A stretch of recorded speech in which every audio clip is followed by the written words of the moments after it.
Chapter 31, Chapter 5, Part I. Chapter 5. The Plant and the Factory.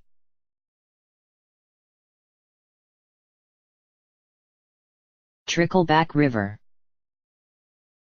2:00 p.m. Mario had completely lost track of how long they'd been walking through that tunnel, but finally a distant light appeared at the end. The group hurriedly raced toward it, stepping out of the darkness and back into the outside world. He sort of wished they hadn't. They had just come walking out of a large hill on the riverbank, and flowing by right in front of them was the Trickleback River itself, but it was clear that something was wrong with it. It was flowing much more slowly than it should have been, so bogged down was it with poisonous sludge. Its murky greenish-brown color reflected that as well. Ugh! Delia recoiled at the sight of it. I had no idea it was this bad. How are we gonna fix this? Stubba asked worriedly. Mario honestly didn't know. He hadn't been feeling confident before, but seeing the river like this was making him feel even less sure of himself. Well, first things first. Let's find that factory, he addressed the group. It can't be too far from here. So they climbed out of the water and onto the riverbank, beginning the long trek upstream. They traveled mostly in silence, as the sight of the polluted river wasn't really putting them in the mood to talk. Everything in the atmosphere around them seemed to be similarly gloomy, even the sky was cloudy. Mario wondered if the factory didn't somehow have something to do with that. They didn't have many enemy encounters to worry about, just a bunch of cheap sheeps that would periodically come leaping out of the water in an effort to attack them. Delia took care of them by transforming into a cheap sheep herself and squirting them right out of the air, and Snatchel joined in by lassoing the offending fish and throwing them back where they came from. As they walked along, the sun stayed in place from behind the clouds. They were traveling directly out of Saluna town, and for the moment time was staying the same. But no matter how far they walked, there wasn't a factory to be seen. What if that dumb broad messed up, and there is no factory? Gwynplaine grumbled after a long while. What if we've been wandering around this dump for nothing? Gwynplaine, I'm sure that's not true, Mario said sternly, very much not appreciating his calling Peach a dumb broad. Peach knows what she's talking about. It can't be this much farther. Oh, Mario. Look over there. Stubba suddenly piped up. Hey. Mario looked and saw that the clubba was pointing directly across the river. A bunch of trees had been lining the opposite bank, looking somewhat like a forest. Now, though, Mario thought he could make out a bunch of lights coming from within the trees. What do you reckon that is? Snatchel wondered. I'm not sure. Mario squinted his eyes. Actually, it looks like it could be some kind of village. Maybe we should go have a look. Gwynplaine looked disgusted at the prospect of wasting more time. Why? Because we're tired and grouchy, because we don't know if we're on the right track, and because we don't know anything about this factory and we need all the help we can get, the plumber replied shortly. Now let's go, everybody. The group crossed over the river by hopping across a bunch of lily pads that were floating lazily in place. As they reached the opposite shore, they started hearing a bunch of faint voices coming from somewhere in the trees, and the lights were brighter than before. There are people living in here, Hannah realized. But how come we haven't heard about this place? Come on guys, let's have a look, Mario said quickly, motioning for his partners to follow after him. They spent several minutes walking through the trees, and as they did, Mario began to get a strange feeling. This place wasn't an ordinary forest. It had an unusual, almost magical feel to it.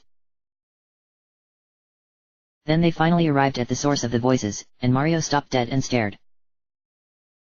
Wait a minute. What is this place? Viney Valley. 2:00 p.m. Mario's team looked around in astonishment. You couldn't find a place more unlike Nova City if you tried. This village, as it seemed to be, was absolutely covered in plant life. There wasn't a single building to be seen, all the houses seemed to be enormous tree stumps or mushrooms with doors set into them.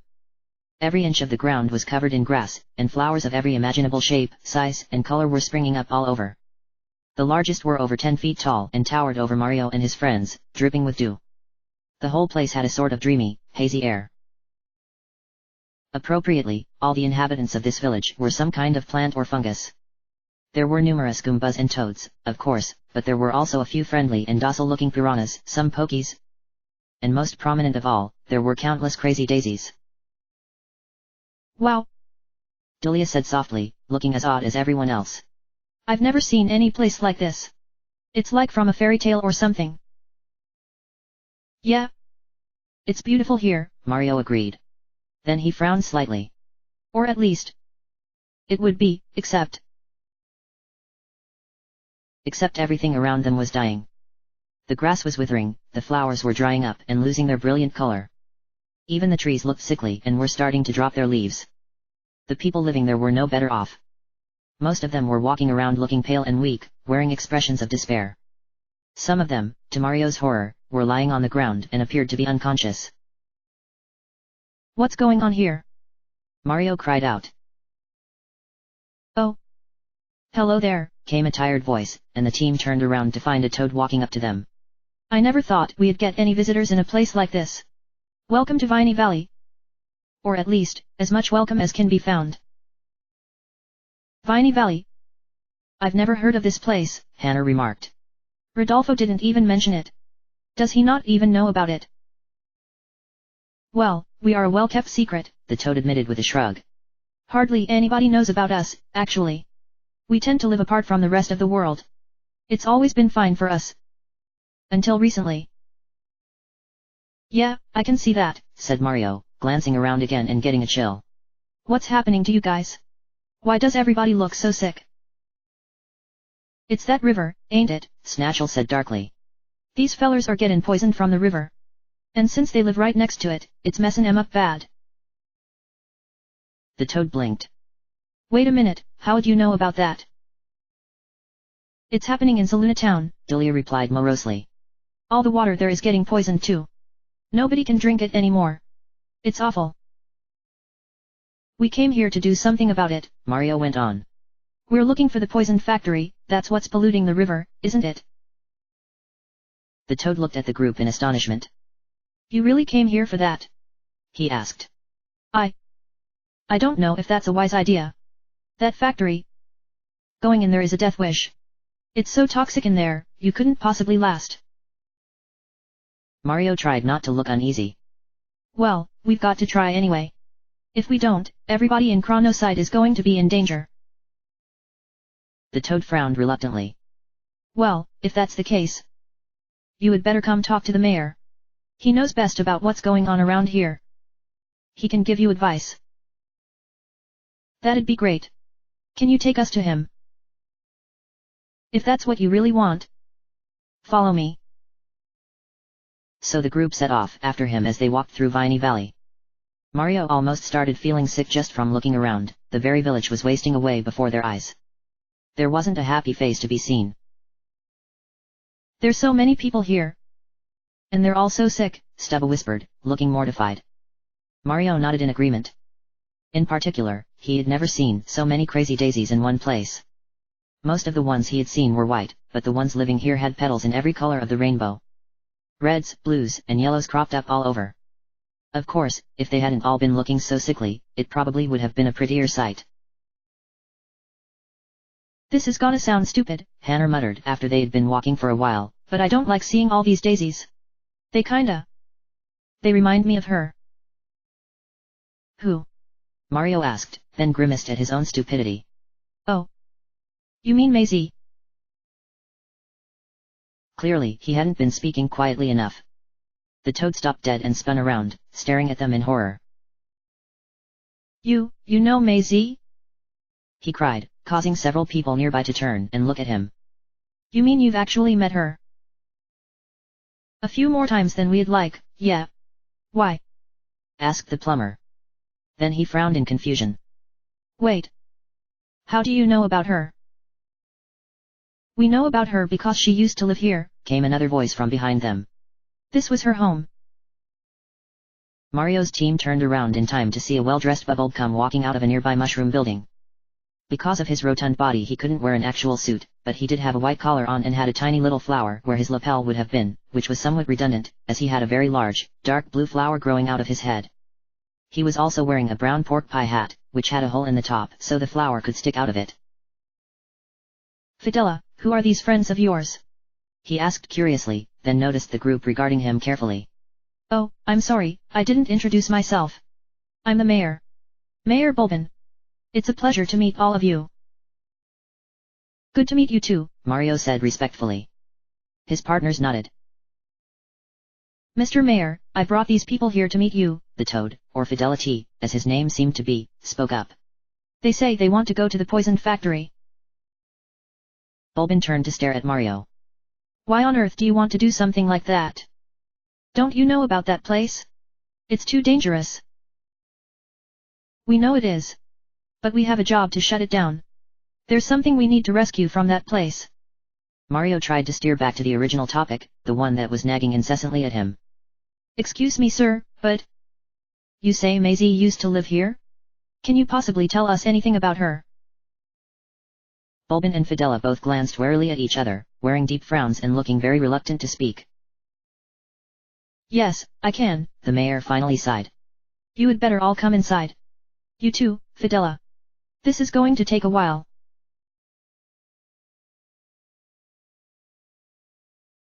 The thing that came closest to describing the mayor's office was a treehouse, perched high up in the branches of a majestic willow tree. In order to get there, Mario's party had to ascend a huge, snaking vine, hopping up the large leaves that functioned as the steps of a spiral staircase.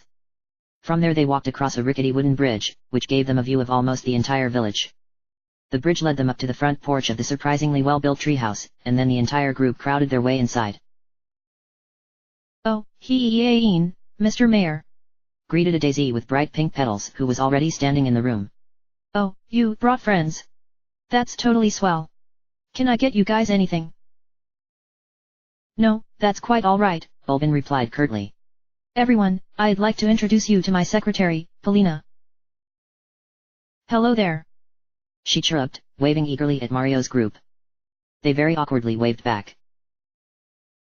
Ahem. Polina, why don't you wait over there for now? I'm having an important discussion with our guests, said the mayor, trying to sound polite. She nodded and pranced off to another part of the room. Bulbin carefully seated himself down into one of the chairs. So, Maisie, he sighed. He looked intensely weighed down with knowledge he would rather not have. Well, if you're interested in the factory, you had better know the whole story. You see, Maisie is the one running that factory. She's the reason the river has been poisoned. Everyone was shocked into silence. But, how? Why? Hanner finally sputtered out.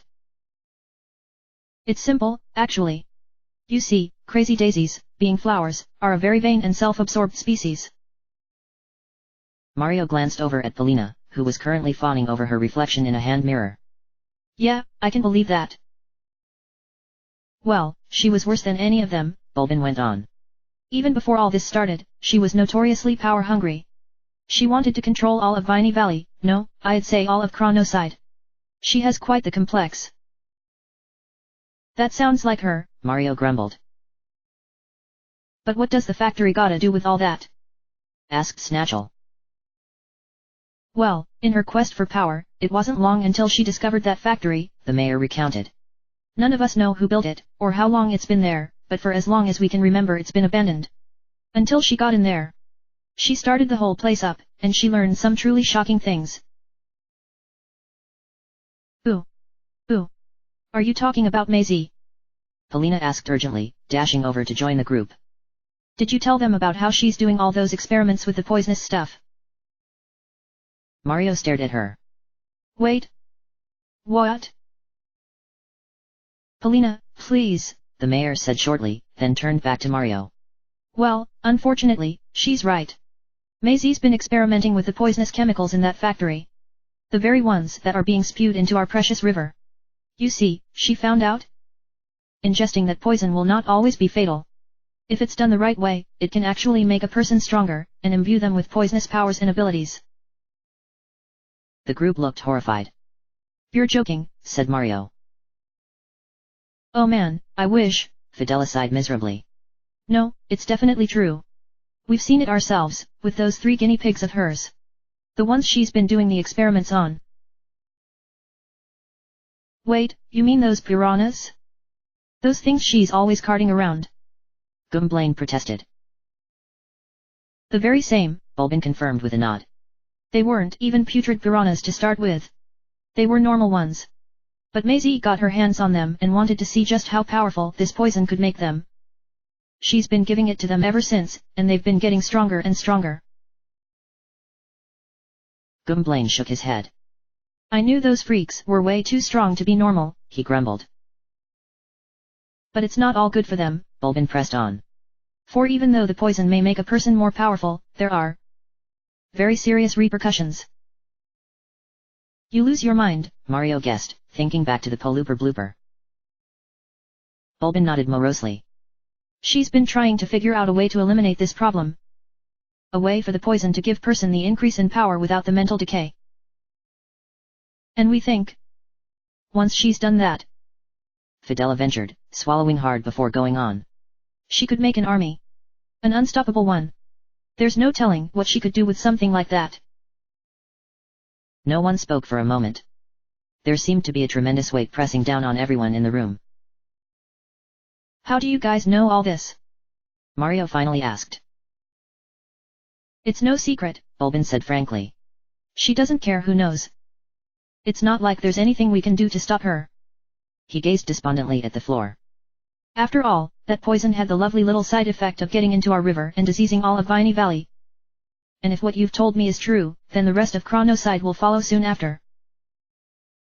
Stubba was starting to look very upset.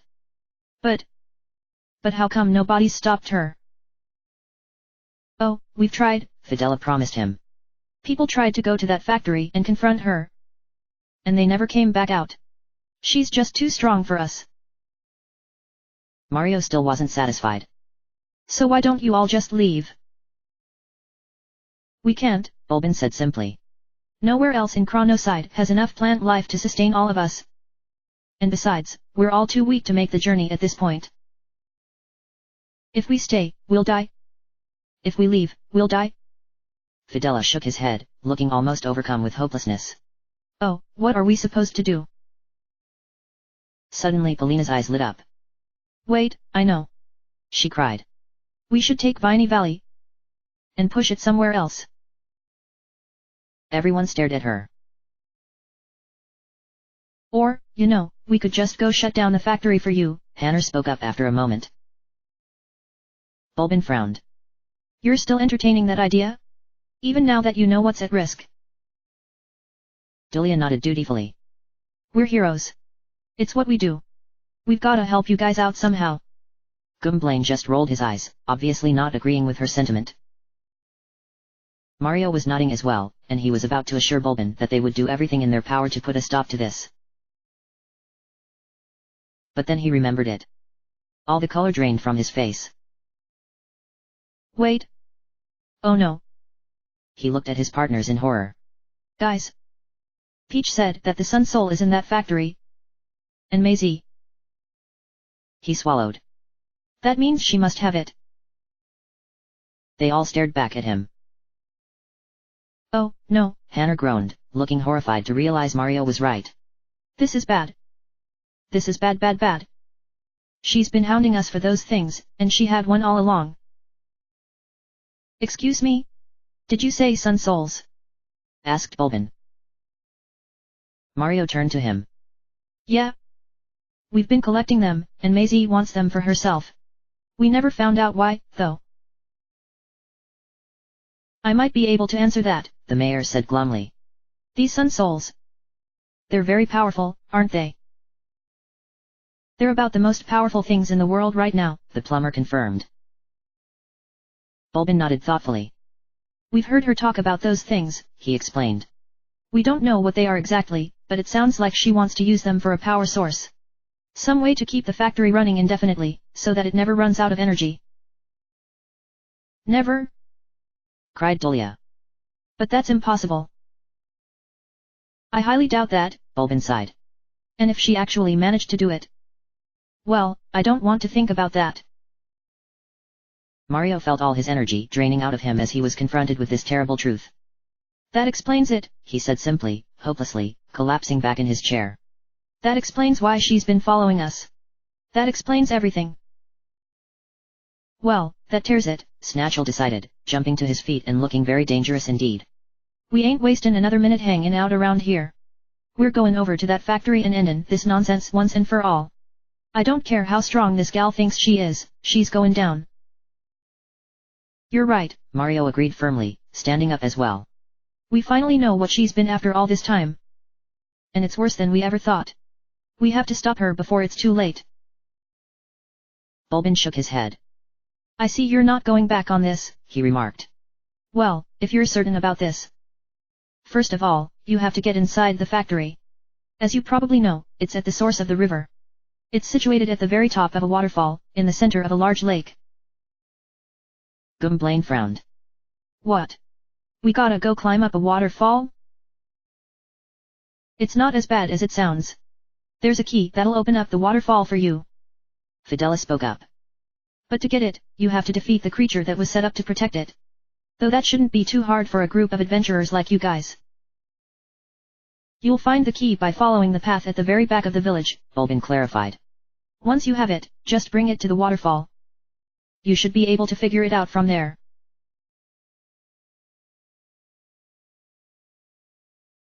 With that, Bulbin led Mario's party out of the treehouse and back down to the main area of Viney Valley. As they arrived, Mario noticed a small, narrow trail at the very back of the village that seemed to lead away to some unknown location.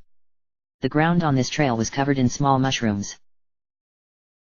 That's the way to the leaf stone, the key you need for the waterfall, the mayor explained to him as he led everyone up to it. Although, you might have a little trouble getting there. We've been having a small issue. Of course you have, Gwynplaine muttered contemptuously. You see, the path branches off multiple times. There's only one right path that will take you to the leaf stone. It's actually quite strange. He frowned, looking thoughtful. I think we used to have a way of navigating through there. But nowadays, it seems none of us can remember it anymore. Mario raised an eyebrow. What are you talking about? I'm sorry. I know it makes no sense. Bulbin shook his head. It had something to do with all those mushrooms on the ground, though. That's all I can tell you. Mario thought about this. That's all right. Don't worry about it, sir. He trailed off. Something had suddenly caught his attention from the corner of his eye, and he felt his gaze slowly traveling over. There was a young Crazy Daisy lying against a tree, looking feverish and near death. The poor thing was just a kid, probably only Dahlia's age, if even that. His pale violet petals were wilting and drooping, and his face was deathly pale. Even in his unconscious state, he looked anguished. Mario? What's wrong? Asked Hanner. He couldn't even answer that. He didn't know why this particular one had caught his attention, there were sick daisies all over. Still, as he slowly walked up to him, he couldn't shake the feeling that there was something important about him. Who is this? He asked Bulbin. Him. The mayor looked down at the little daisy. He's just a child who lives here. His name is Damien, I think. Why do you ask? Damien. Mario crouched down and touched the comatose daisy on the forehead, frowning in sympathy. I don't know. I was just curious. Sorry. It's awful, isn't it? Fidela remarked. Not even the kids are safe around here. I never thought things would get so bad in a place like Viney Valley. He's badly poisoned, Bulbin sighed. Just leave him, Mario. Not even the most potent tasty tonic is going to help him in this condition. Mario kept gazing down at Damien in concern, only reluctantly standing back up. All right. I guess we'd better get going, he muttered. Thank you so much for everything, sir. Bulbin gave him a nod and led Fidela away. What the heck was that all about? Gwynplaine hissed at him once they were out of earshot. I'm not sure. Mario tried to get his thoughts together. Oh, forget it. It's probably nothing. He straightened himself out. Okay. You guys heard what Bulbin said? They used to use the mushrooms to guide them through that trail. Yeah. They used to, but they can't remember how anymore. Dahlia cocked her head in confusion. What do you suppose he meant by that? Actually, I've got a pretty good guess, Mario replied, leading his team back over to the entrance to the trail. I actually recognized those mushrooms. They're very special ones.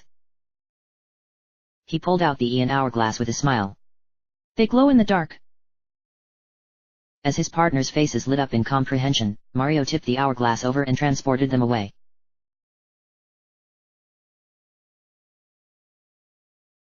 Viney Valley. 2:00 a.m.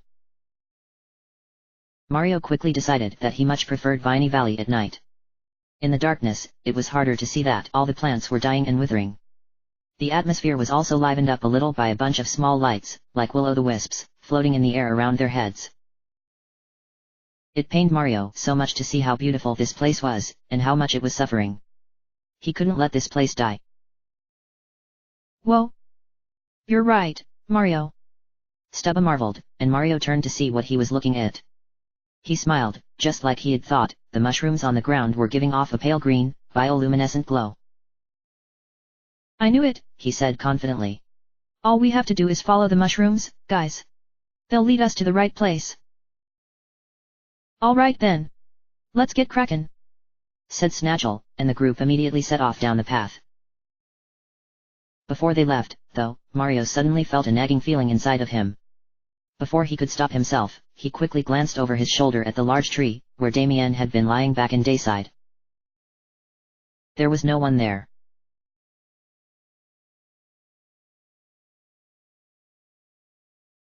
The group walked down the narrow path, and sure enough, it branched off into 3 different trails almost immediately. But the glowing mushrooms were illuminating what they took to be the correct path, and so they followed it. This happened several more times, and along the way Mario noticed a glowing group of sparkles in the air and promptly added another Luma to his collection. Finally, the party arrived at a dead end, walking into a small clearing. There was nothing in it save for a large, nondescript bush right in the middle. Isn't there supposed to be someone here we're supposed to fight? Mario wondered, looking around. Hello? Is there anybody here? In response, there suddenly came a ruffling sound from the bush. Its leaves and branches were shaking slightly. And then, suddenly, a voice came out of it. Yo! What's up? I'm Bushwhack. What can I do ya for? Mario blinked. Wait! Are you the guy we have to fight? The bush momentarily stopped shuffling. Hey! You just came here to fight. It sounded disappointed. Well, that's just typical. I guess you guys just came here looking for the leaf stone, hey?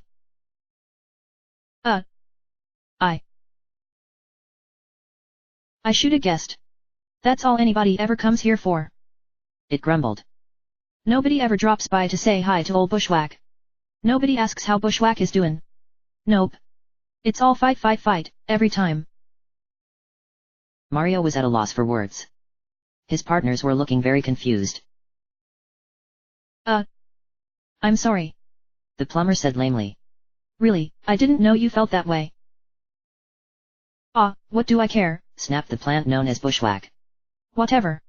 If it's a fight you want, let's just it over with. And then, suddenly, the oversized bush turned 180 degrees, revealing a demonic-looking face on the other side. Then it began shaking violently, and 2 arm-like branches shot out of either side of it, each one tipped with a smaller bush. Okay. Let's boogie. It shouted, waving its arms around crazily and jumping at Mario. He and his partners immediately leapt into battle stances. Alright, this freak's called Bushwhack. But you knew that already. Gumblane muttered as he used tattle. It's the thing that's guarding the leaf stone. Nothing fancy here. All it can do is jump on us or smack us around with those big arms. Sounds good, said Mario. He quickly jumped backwards as Bushwhack came charging at him, swinging its arms. As he tried to get away, Stubba ran forward and performed a club attack on it, and Dulia slammed into it with her head missile, knocking it off to the side. Oh, of course, it sniffed at them. You're fighting 6 against 1. Totally uncool, guys. Oh, just cram it already. Gumblane snarled, immediately running up and multi-bonking it. Bushwhack retaliated by smacking him with one of its arms and sending him flying. You know, you're really not very nice, Mario remarked as he prepared to power smash the bush over the head. But before he could, Bushwhack caught him by surprise and swept his feet out from underneath him. He cried out and toppled to the ground. Yaaaaah! Bushwhack bellowed, jumping high into the air in an attempt to flatten Mario. Luckily, Snatchel roped him in with Roundup and yanked him to the ground before he got the chance, and then Mario rushed up and delivered a whack with his hammer. Man, what is with you guys? Bushwhack demanded. Don't you wonder how I feel about all this? No, of course you don't. Nobody ever asks Bushwhack how he feels. I'm just dumb old plant waiting around to be. We get it! Shouted Mario's entire team. Bushwhack just scowled and threw itself at Mario again, tackling the plumber to the ground and knocking the wind out of him. Mario gasped and curled up in pain. I'll teach you! It shouted, backing up and charging at the downed plumber. It let out a furious cry and threw itself into the air, only to slam into a shimmering pink force field that had suddenly appeared out of nowhere. Mario blinked, realizing that the force field was encasing him in a sphere. What the? Hey! You cheater! Bushwhack shouted at Dulia, who had just created a plasma shield to protect Mario. You can't do that. That's totally cheap. Oh, sorry, said Dulia, looking guilty. Gumblane stared at her incredulously. Don't apologize to that thing. Hey? Oh, right. I'm not sorry. She snapped, glaring at Bushwhack. The bush looked exasperated. Gah! You're all a bunch of idiots! It screamed. It dashed right at them, but they easily sidestepped it. Then all it took was one good spin jump from Mario, and it let out a defeated groan and toppled over to the ground. All right. Nice job, everybody. Mario congratulated his team. Yeah, hoop-dee-doo. Congratulations. The surly bush muttered. Here. Take your stupid leaf stone and go. It reached into itself and pulled out a large, polished gem that was colored a majestic dark blue and carved in the shape of a leaf, dumping it unceremoniously into Mario's hands. Now go on and get, it ordered. Oh, and tell everybody back in the village how I'm doing. If they ask, that is. Which they won't. Of course. And with that, it retracted its arms back into its body and turned around, thumping down on the ground and regaining its semblance of a plain old bush. Well, he was a real charmer, said Hanner.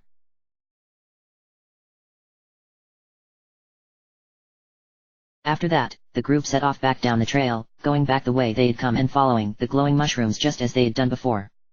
Nobody said anything most of the way, but eventually, Hanner broke the silence. So, Mario. You sure you don't want to tell us what was up with you and that kid? Mario stopped walking. What? Yeah, you seemed mighty interested in him, Snatchel remarked. Mario saw all his partners giving him curious looks and finally sighed in defeat. I honestly don't know what happened back there, guys. But I looked at him, and I got this feeling. You don't remember seeing him here in Nightside, do you? His partners looked surprised at the question. Well, not really. But maybe he was there, and we just didn't notice. Hanner looked at him strangely. Why, Mario? You think maybe he's... I don't know. Like I said. It was just a weird feeling. Maybe it's nothing. Mario replied softly. Come on, guys, we should get going. They walked quickly along the rest of the way, without saying anything else to each other. As they began to approach the village again, however, Dulia suddenly froze up. Do you guys hear that? She whispered. It sounds like... I hear screaming. And it's coming from the village. Mario looked at her in fright. What? Yeah. I hear it too. Stubber realized. Oh no. Mario shook his head. Come on everybody, we have to run. They dashed down the path as fast as they could, and sure enough, without moments Mario heard the screaming as well, which just made him put on an extra burst of speed. He was afraid, and at the same time, exasperated. Why did some disaster have to follow them everywhere they went? Finally they came bursting back into the main area of the village, and they all stared in horror. The village was in an uproar. Everyone in Viney Valley who wasn't too sick to move was running around frantically, shrieking in terror and desperately looking for a hiding spot to protect them from the intruders that were suddenly in their midst. The only one who wasn't running was Bulbin. He had fallen to the ground and was now staring up in horror and trying to scramble away from the 3 very large, very deadly-looking putrid piranhas that were towering over him. No. Mario whispered, feeling his blood run cold. Not again. Not now. Standing on the head of the center piranha was an all-too-familiar purple daisy. What do you want with me? Bulbin almost screamed, sounding hysterical. Please, have mercy, leave this village alone. Why won't you listen to reason? Maisie was glaring down at him, and Mario thought he had never seen her so angry. Her expression was one of unbridled hatred. I'm tired of you getting in my way, she said to Bulbin through tightly clenched teeth. If I get rid of you, then the rest of Viney Valley will follow. You've impeded me for the last time. And just like that, the piranha on the right lunged forward and grabbed Bulbin in its huge mouth. His scream was cut short as the piranha burrowed underground and vanished. Chaos broke loose. No. The mayor. She's got the mayor. Hey. You let him go. Mario was surprised by his own voice. He was surprised to find that he was charging directly towards the piranhas, not even thinking of how strong they were and how futile it was and how he'd probably have his game ended in an instant. But Maisie didn't attack him. As he ran at her, all she did was glance down at him and say, "If you want him, come and get him." And the remaining piranhas vanished back underground, taking her down with them. Mario threw himself at them, but they disappeared an instant too soon and he thudded painfully onto the hard ground. No. He muttered, clenching his fists and trying to ignore the still panicking citizens all around him. No. What's going on here? Cried Fidelity, running up to Mario. Who are you? What are you doing in Viney Valley? It was him. He must have sent Maisie after the mayor. A female Daisy shrieked hysterically. Oh, just shut your yaps, would you? Snatchel demanded, asserting his authority and trying to regain control. We got nothing to do with her. We've been trying to fight her too. Now if you want your mayor back, you can start being useful and tell us where she took him. She must have brought him to the factory. That's where her base of operations is, Fidela moaned, clutching at his head. I never thought this would happen. She actually took him away from us. We really are doomed.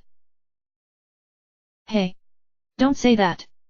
Mario snapped at him. Don't tell me you're going to give up just like that. Now look. If we hurry and get over to that factory right now, we still have a chance to save him. What? Mario, think about this. Hannah protested. What if she only kidnapped him because she knew we'd go after him?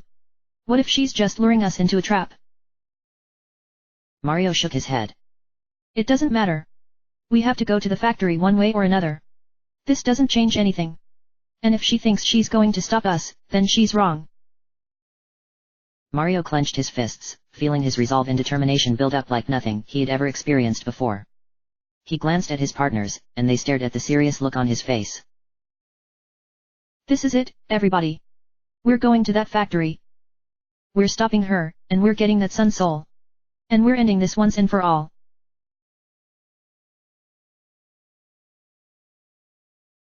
End of chapter.